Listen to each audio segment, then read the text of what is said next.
はい、今日はですね、僕の、2代目のバイクの、川崎の 250TR の紹介をしたいなと思います。今バイク2台持ってて、1台目が前回動画で紹介したロードホッパーで、2台目がこの川崎の 250TR を、乗ってます。で、住み分けとしてはこの 250TR が結構街乗り中心で乗ってます。でちょっと遠いツーリングに行く時とかロードホッパーに乗ってるっていうような感じになります。で、川崎 250TR 自体は結構有名なバイクなのであまり車両説明必要ないかなと思いますが、これは2002年の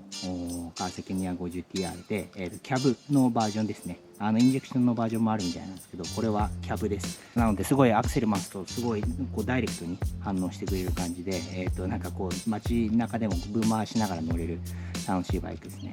はい。で結構純正から変わってるポイントたくさんあるので、ちょっといくつか紹介していきたいなと思います。スタイルとしてはボバーかなというふうに思ってて、まずこの19インチの、ファイヤーストーン風のタイヤがついてます。これよく見るとファックストーンって書いてあるっていうね、ちょっとやんちゃな感じですが、結構ムチムチっとしたのがついてるのと、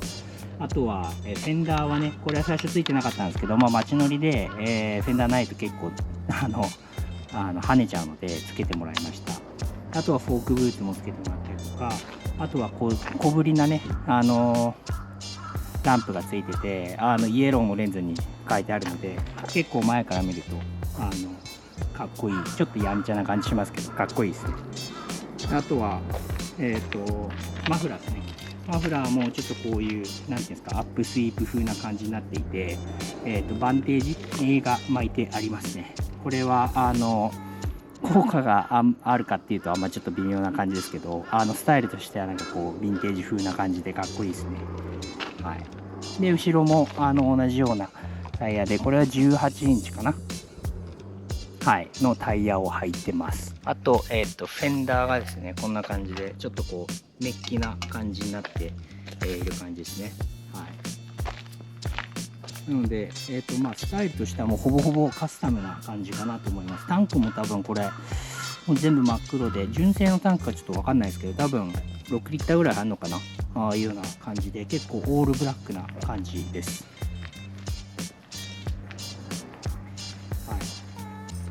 でウインカーとかも小ぶりで小さいし、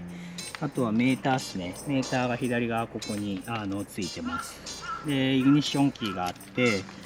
あとはタンクにガソリンコックですね、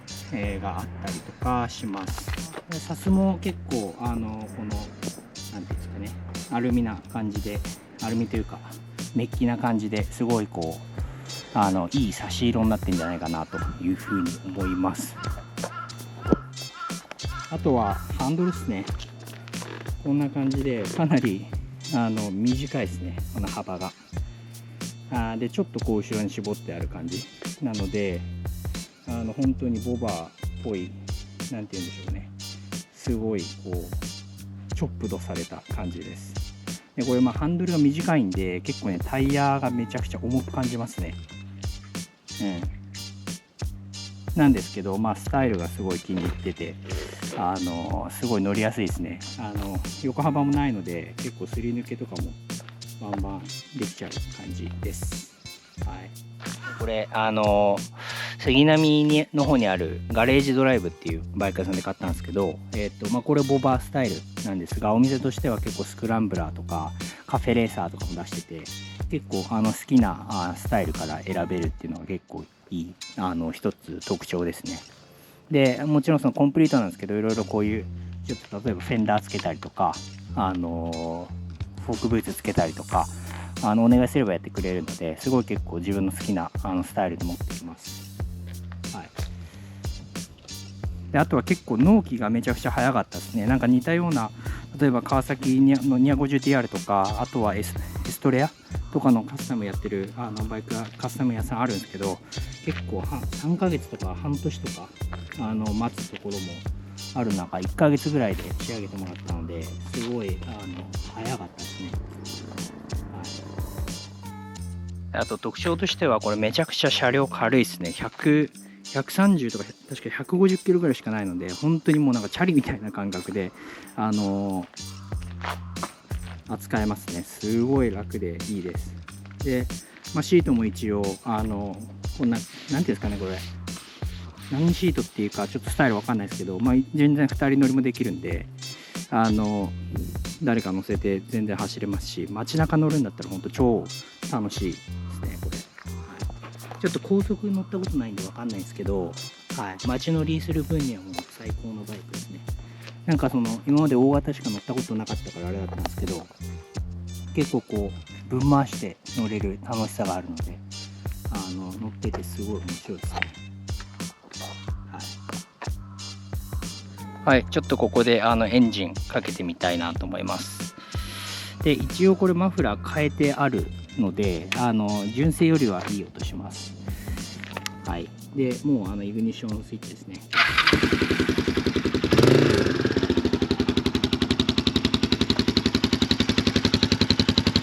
結構意外と迫力ある感じで、うるさすぎずっていう感じですね。